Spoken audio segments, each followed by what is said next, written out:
Ce qu'il reste, selon moi, à aller chercher pour Éric Zemmour, c'est de se crédibiliser en tant qu'homme d'État. Parce qu'Éric Zemmour, c'est quelqu'un qui s'est fait connaître, c'est quelqu'un dont le succès a reposé sur le fait qu'il osait défendre des positions que les autres n'osaient pas défendre, et sur le fait aujourd'hui qu'il propose des mesures que d'autres n'oseraient pas proposer. Et donc la question c'est, est-ce qu'il est capable d'assumer des mesures radicales face à quelqu'un qui a l'expérience du terrain? Eh bien pour Valérie Pécresse, c'était surtout une question de survie. Nom de France, je veux qu'il résonne de nouveau, je veux qu'il étonne, je veux qu'il tonne. Ce qui devait être le point d'orgue de la campagne de Valérie Pécresse, son grand meeting, a été une catastrophe. Beaucoup de gens se sont moqués d'elle parce qu'elle avait un style qui était théâtral, parce qu'elle avait l'air de pas du tout être adaptée à l'exercice, et donc la question c'était, est-ce qu'elle y croit encore après ça? Zemmour avait une stratégie très claire. Zemmour voulait rétamer Pécresse, montrer que des deux personnes qui étaient sur le plateau, c'était lui le politicien crédible,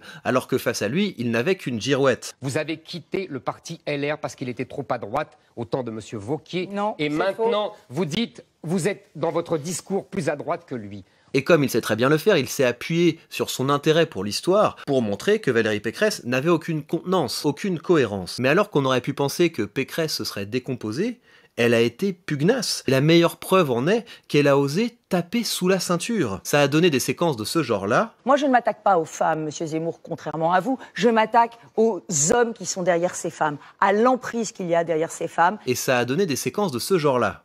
Je suis de droite. Moi, Non. je suis de droite. Vous êtes du centre, Madame Pécresse. Eh bien, écoutez, moi, je suis de droite. Il n'y a pas de salut nazi dans mes meetings. Moi non plus. Si, vous, il y a des saluts nazis dans On la vos virait meetings. tout de suite. Elle est arrivée dans ce débat avec la volonté d'en découdre, avec la volonté de déstabiliser son adversaire. Alors bien sûr, à plusieurs moments, on a eu l'impression très nette que c'était Pécresse qui parasitait le débat. Un jour, vous manifestez contre le mariage homosexuel et puis quelques années après, vous nous dites « Oh non, mais en fait, c'était très bien ». Bah, vous aussi. Un autre, pas du tout. Vous, pareil. Pas du tout, pas Vous, du pareil. tout. Ah, pas du tout, Vous, Madame pareil. Pécresse. Alors, pas Monsieur du Zemmour, tout. Moi, vous me pareil. prenez mes mots et puis après, vous ne les assumez pas. Non. Elle s'est engagée sur un terrain sur lequel on ne l'attendait pas. La stratégie qu'on aurait pu anticiper, c'est de jouer la carte de la gestionnaire, confronter les idéaux et la vision de son adversaire au concret. Ouais, encore un texte sorti de l'enfer comme si je m'appelais Belzébuth. Mec c'est sûr, je les baisse dur, tes freestylers, je les éduque. Chacune de mes punches vous défigure, j'ai capté le truc, je vais viser le but. Tête de rappeur dans le réticule, je les destitue, j'ai le 16 qui tue.